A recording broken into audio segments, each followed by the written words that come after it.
आ का मा बई पान गुआ थोई पान गुआ तोर मासिक धर्म मोर यही भाव गुंजरित होची महोदधी समेत विभिन्न तीर्थ पुष्करणी। आज एक पवित्र दिन आप जानी कार्तिक मासर आज अंतिम दिन जहाँ आम कार्तिक पूर्णिमा बोली कही था। आज दिन में समस्ते तीर्थ पुष्करणी आसता डंगा छाड़ी कारण ये डंगा छाड़बार स्वतंत्र महत्व रही कारण साधव पुओ मैंने आज दिन में वाणिज्य करने जाते से उद्देश्य नहीं आज डंगा छाड़ी था। आम गहण में अनेक आप देखिए श्रद्धा मैंने अच्छा कारण से डंगा छाड़ी श्रीक्षेत्र आसी ये डंगा छाड़ा सहित सूर्य को नमस्कार करवा निहत भाव केउ ना केउठी समस्त को आनंदित कर गोटे गोटे कर प्रतिक्रिया ना माँ आप प्रथम कौट आसते मुकुंद मिश्र नगर नमिता सतपथी। आज दिन महत्व आज महत्व होची माने वाणिज्य करने सब साधव पुओ मैंने जाइए बेपार वाणिज्य करने से महत्व दिन आज डंगा छाड़े केमी पूजा बहुत बहुत माने आरती कलु सूर्य दर्शन कलु सब भल लगे बहुत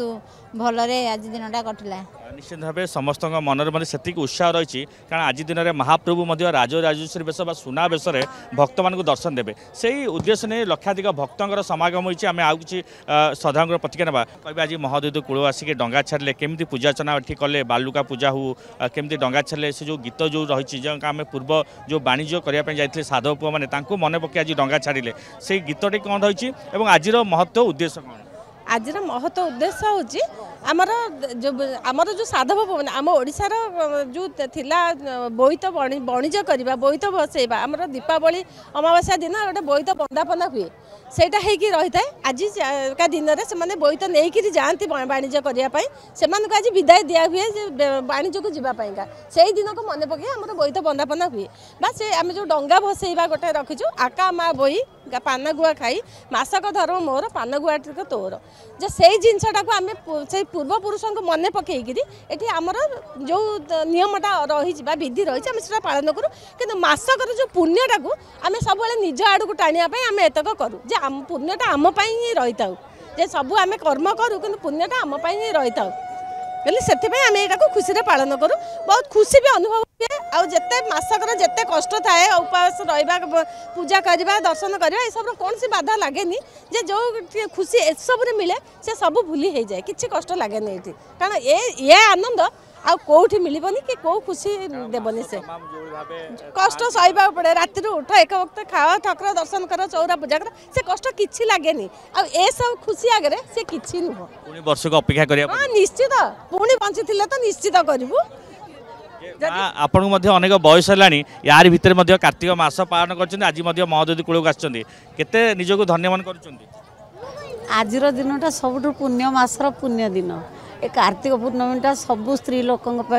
पुण्य कर दिन आम एठिक आसी डंगा छाड़ी सूर्य को दर्शन करी जीवु जगन्नाथ को दर्शन करूँ आम वर्षकर पुण्य यही दिनटा को अपेक्षा करें जमी ठाकुर को दर्शन करी आम पुण्य अर्जन करूँ आ पूर्व काल जो साधव पुओ मानकर बोहू मैंने सब बंदापना करी साधव पुओ मान को विदाय दौले आम से भाया तार स्मृति रक्षा करी आम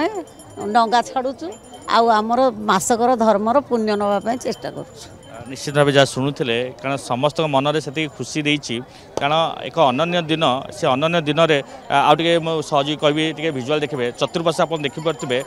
संपूर्ण भाव श्रद्धा मानकर जो जो भाव गहली आप देखिपे चतुर्पाशे पूरा संपूर्ण भाव गहली रही समस्त हाथ में से डंगा रही